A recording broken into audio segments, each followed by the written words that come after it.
Kodėl Juozas žiauriai elgėsi su savo seserimi, mano mama? Apie šį žmogų nekalbėti negalima.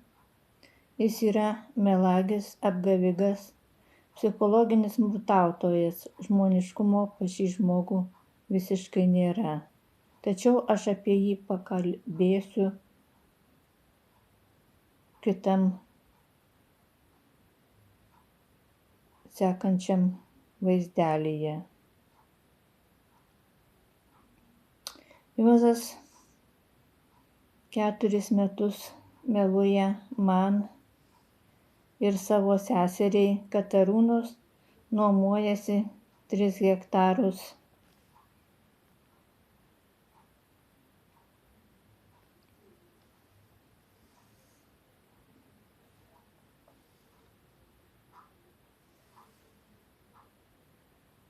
žemės, o iš tikrųjų jisai nuomojasi visą sklypą 8,4 hektarus žemės ir gauna išmokas už visus deklaruotus plotus, daugiametės pievas, išmokas už žalinimo, išmokas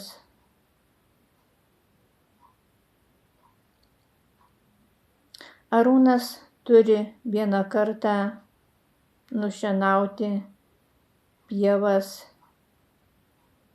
ir gali jas deklaruoti. Už deklaruotus plotus gauna išmokas. Tačiau Arūnas per 4 metus jis nei vieno karto nenušienavo. Bet išmokas gauna. Kodėl taip žiauriai elgiasi? Ar todėl, kad Juozas privertė savo seserį pasirašyti panaudos sutartį, panaudodama psichologinį smurtą? Jis liepė seseriai pasirašyti panaudos sutartį, nes jis pasirašė tokią sutartį su Arūnu, tai būtinai ir sesuo turi pasirašyti tokią sutartį kaip ir Juozas.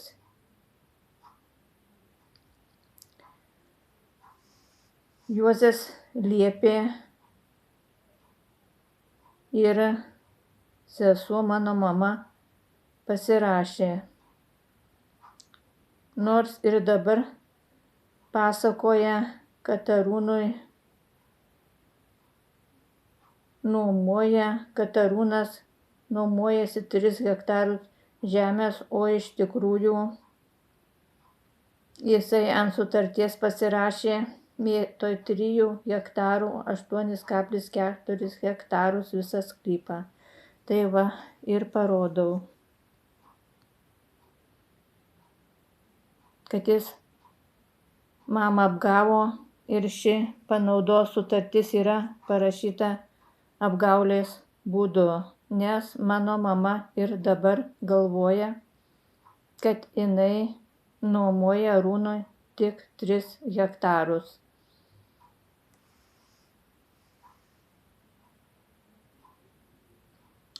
Šitaip apgaudinėja jaunasis ūkininkas 4 metus.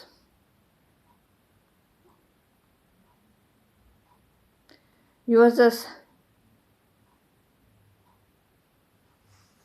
sutarė su Arūnu, kad jisai sakytų, kad nuomojasi 3 hektarus,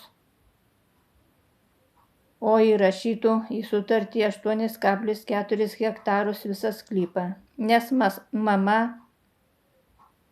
neskaitė sutarties.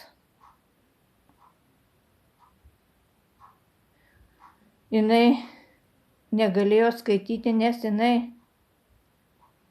nedamato, mažos raidės susilieja.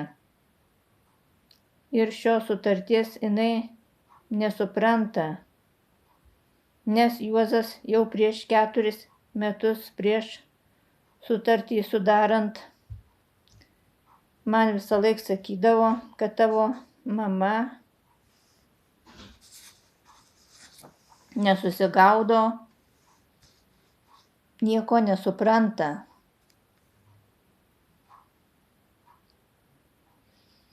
Taip mama sutartį sudarė būdama 88 metų ir kad apie šią sutartį suprastų, susigaudytų, tai yra labai sunku. Jinai tikrai nieko nesuprato ir nesusigaudė ir pasitikėjo Arūnu. Ką jisai sakė, kad nuomoja 3 hektarus žemės, melavo, apgavo, nežmoniškai pasielgė. Ir panaudos sutartyje parašė 8,4 hektaro visą sklypą. O mama iki šios dienos pasakoja, kad jinai nuomoja Arūnui tik 3 hektarus. Man visą tai pasakoja per telefoną. Tai galima išklausyti išklotines ir įsitikinti, kad mama visąlaik galvoja, kad nuomoja 3 hektarus.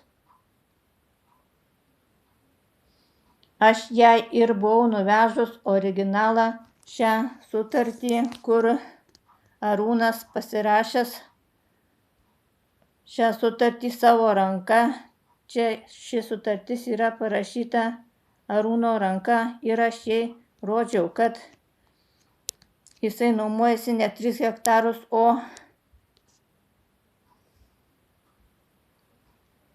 8,4, bet jinai nedamato. Jinai sako, man viskas susilieja ir raidės, ir skaičiai, ir aš nematau. Ką tu man sakai, tuo aš tikiu. Taip ir patikėjo Arūnu. Ši sutartis neteisėta, sudaryta meluojant, apgaunant, psichologinio smurto dėka, mamai nesigaudant, nesuprantant, kas per panaudos sutartis, nematant, nedamatant buvo pasirašyta.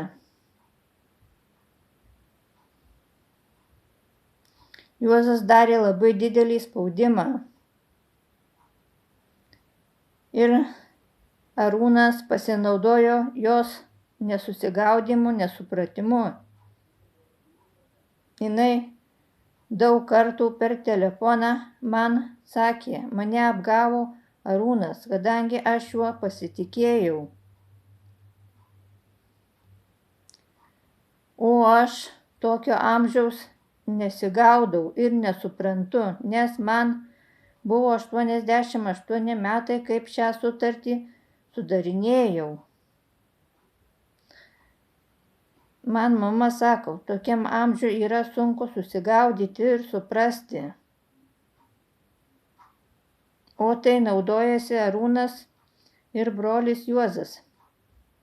4 metai dalinasi gautais pinigais iš ES už deklaruojamą sklypą. Žiauru.